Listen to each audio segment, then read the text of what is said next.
Hello students, कैसे हो सभी? I hope you all are fine. आज इस वीडियो के अंदर हम डिस्कस करने वाले हैं what is the meaning of uniform distribution. Uniform distribution जब भी मेरे पास लगेगा, किस तरीके का क्या फॉर्मूला हम यूज करेंगे as a probability density function, mean value of the uniform distribution, variance of the uniform distribution और ग्राफ किस तरीके से बनता है।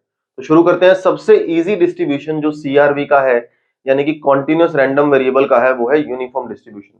तो बिना किसी देरी के स्टार्ट करते हैं। Welcome to GATE Smashers. मेरा नाम है अंकित अरोड़ा। यूनिफॉर्म डिस्ट्रीब्यूशन का, अब जैसे कि नेम है यूनिफॉर्म, अब यूनिफॉर्म का मतलब क्या है? एक जैसा रहने वाला। तो जब भी ये अपने इंटरवल्स पे, जहां पे ये एग्जिस्ट कर रहा होगा, हमेशा एक ही वैल्यू कवर करके जाएगा। जैसे यूनिफॉर्म डिस्ट्रीब्यूशन का फॉर्मूला मेरे पास क्या निकल के आता है, तो प्रोबेबिलिटी डिस्ट्रीब्यूशन फंक्शन निकलता है कि 1 बाय बीटा माइनस अल्फा।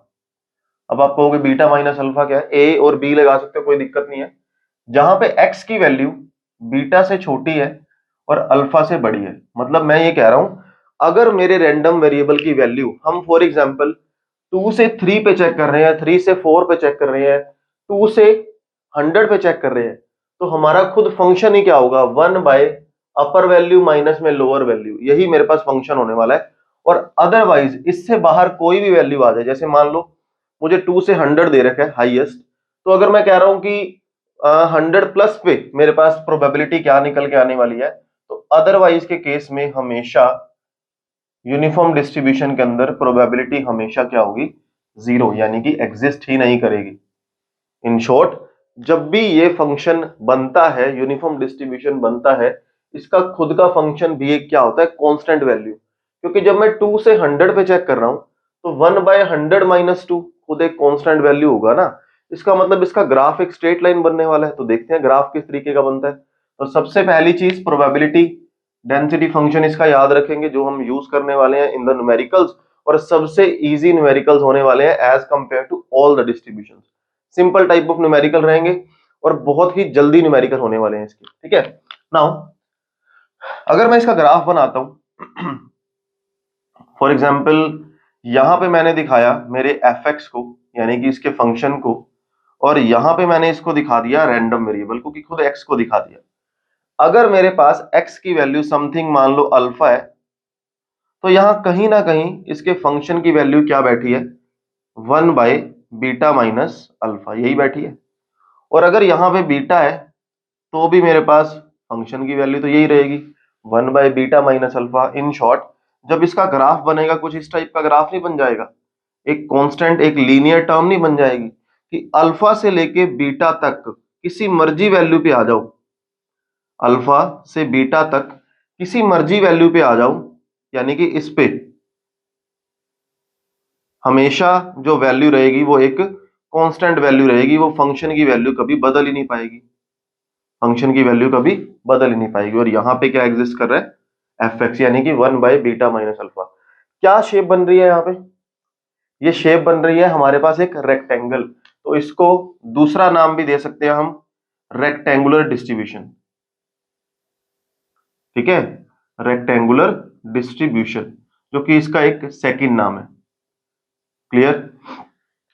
अब आप कहोगे सर बिल्कुल सिंपल है, अगर मुझे रेक्टेंगल की बेस और यानी कि लेंथ और ब्रेथ मुझे पता हो, तो मैं तो एरिया निकाल सकता हूं। बिल्कुल निकाल सकते हो। अगर ना पता हो तो हम इसकी हेल्प से भी कर सकते हैं, है ना, इंटीग्रेशन करके। तो ना, ये तो हो गया हमारे पास रेक्टेंगल डिस्ट्रीब्यूशन का ग्राफ, यूनिफॉर्म डिस्ट्रीब्यूशन का पीडीएफ, इसका ग्राफ। अब अगर मैं इसके मीन वैल्यू की बात करूं, इसकी मीन वैल्यू की बात करूं, मीन में सीधा फॉर्मूला हम लगाएंगे, alpha plus beta divide by 2।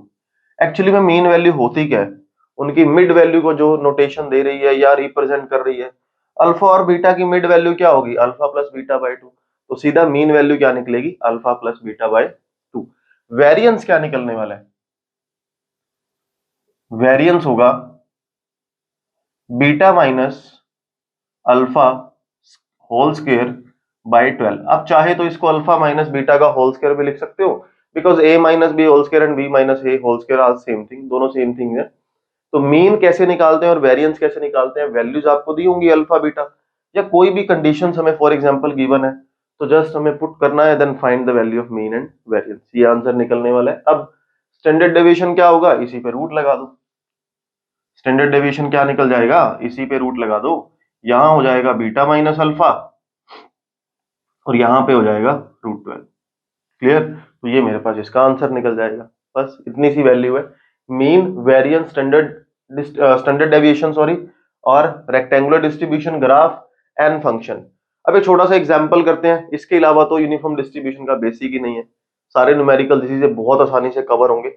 सबसे इन सभी से मिलता जुलता यानी कि एक छोटा सा एग्जांपल यहाँ पे डिस्कस करते हैं, तो आपको पता चलेगा कि किस तरीके से वैल्यूज करनी है। हमें कहता है if x is uniformly distributed over 2 to 12, अगर एक x जो है वो यूनिफॉर्मली डिस्ट्रीब्यूटेड है, x हमें एक रैंडम वेरिएबल दिया हुआ है जो यूनिफॉर्म डिस्ट्रीब्यूशन कवर करके जा रहा है, find the value of p of 0 x less than 10। Second point, find the value of mean, find the value of variance. तो ये तीनों चीजें हमें निकालनी है, निकालते हैं बड़ी आसानी से। अपर लिमिट, अपर वैल्यू मेरे पास 12 है, लोअर वैल्यू 2 है, तो मेरे पास जो फंक्शन खुद बनने वाला है वो क्या बनेगा, 1 बाय में 12 minus 2 which is equal to 1 by में 10। और कहां पे होगा ये, जब जब x की वैल्यू 12 से छोटी होगी और 2 से बड़ी होगी, तो ये चीज तो हाईलाइट कर सकते हैं हम, है ना। तो अब मेरे पास अगर मुझे 0 से लेके 10 पे निकालना है, प्रोबेबिलिटी निकालनी है, तो मैं किस तरीके से प्रोबेबिलिटी निकालूंगा, फर्स्ट पार्ट में इंटीग्रेशन ऑफ 0 से लेके 10। 0 से लेके 10 क्या इसके बीच में एग्जिस्ट कर रहा है, नहीं। 0 से लेके 2 तक एक अलग तरीके से निकलेगी, यानी कि fx dx, और 2 से लेके 10 तक एक अलग तरीके से निकलेगी, fx dx। अब यहां पे क्या हुआ, मैंने आपको बोला जब भी वो अपनी लिमिट्स क्रॉस करेगा तो उसकी प्रोबेबिलिटी हमेशा क्या रहने वाली है, 0। तो इस केस में तो मैं क्या लिखूंगा यहाँ पे, 0। तो fx तो मेरे पास 0 ही हो गया ना, तो integration of 0 is 0x that is 0, तो ये तो 0 ही हो गया, प्लस यहां पे बचा fx क्या दे रखा है, अभी हमने fx क्या निकाला, 1/10, तो 1/10 dx। कांस्टेंट का इंटीग्रेशन क्या होता है, 1/10, साथ में वेरिएबल लग जाता है। जिसने भी इंटीग्रेशन के बेसिक्स को कवर अप करना है, मैंने इंटीग्रेशन की एक basic integration for the CRV special कि कॉन्टिन्यूस रैंडम वेरिएबल में क्या क्या इंटीग्रेशन के हाईएस्ट फॉर्मूलाज लग सकते हैं in different type of numerical, उसकी वीडियो अपलोड कर दी है, तो वो जरूर देख लेना। नाउ तो इंटीग्रेशन हुआ जी, upper limit minus lower limit, 10/10 minus 2/10 which is equal to 8/10। तो 8/10 इज द रिक्वायर्ड आंसर, ये रिक्वायर्ड आंसर हो गया। प्रोबेबिलिटी निकालनी थी, हमने प्रोबेबिलिटी निकाल दी। सेकंड पॉइंट कहता है find the value of mean also, तो अल्फा प्लस बीटा बाय 2। अब इसका मीन क्या होगा 0 से लेके 10 का, देखो एक सिंपल सा लॉजिक है, 0 मेरे पास क्या लोअर लिमिट और अपर लिमिट है, नहीं, आप इसको अल्फा बीटा काउंट नहीं करोगे। हमारा फंक्शन जिसपे मूव कर रहा है 2 और 12, ये हमारे लिए अल्फा और बीटा है, तो 2 + 12 divide by 2 which is equal to 14 divide by 2 which is equal to 7। तो 7 हमारे लिए मीन है, कभी भी इसको ऐड मत कर देना, ठीक है ना, क्योंकि ये मेरी लोअर लिमिट, हम तो इसके ऊपर प्रोबेबिलिटी निकाल रहे हैं, फंक्शन हमारा इसके ऊपर मूव कर रहा है, जहां मूव कर रहा है, जहां तक मूव कर रहा है वो हमारा अल्फा बीटा यानी कि ए बी है। सेकंड हो गया थर्ड वेरिएंस, तो बीटा माइनस में अल्फा दैट इज 10, तो ये रहा बीटा माइनस अल्फा 10, 10 का स्क्वायर डिवाइड बाय में 12, तो this is the required answer, 50/6 is the correct answer. I hope अच्छे से क्लियर हुआ। तो आज की वीडियो में हमने छोटा सा टॉपिक डिस्कस किया that is uniform distribution. In the next lecture we will discuss about the exponential distribution, और इसके क्वेश्चन जो है वो लाइव क्लास के अंदर डिस्कस करेंगे और प्रैक्टिस क्वेश्चंस भी। तो आई होप आपको कॉन्सेप्ट अच्छे से क्लियर हुआ, बड़ा सिंपल सा कॉन्सेप्ट था। मिलते हैं अगली वीडियो के अंदर, सेम टाइम सेम जगह अगले दिन। Have a good day to all of you, bye bye bye.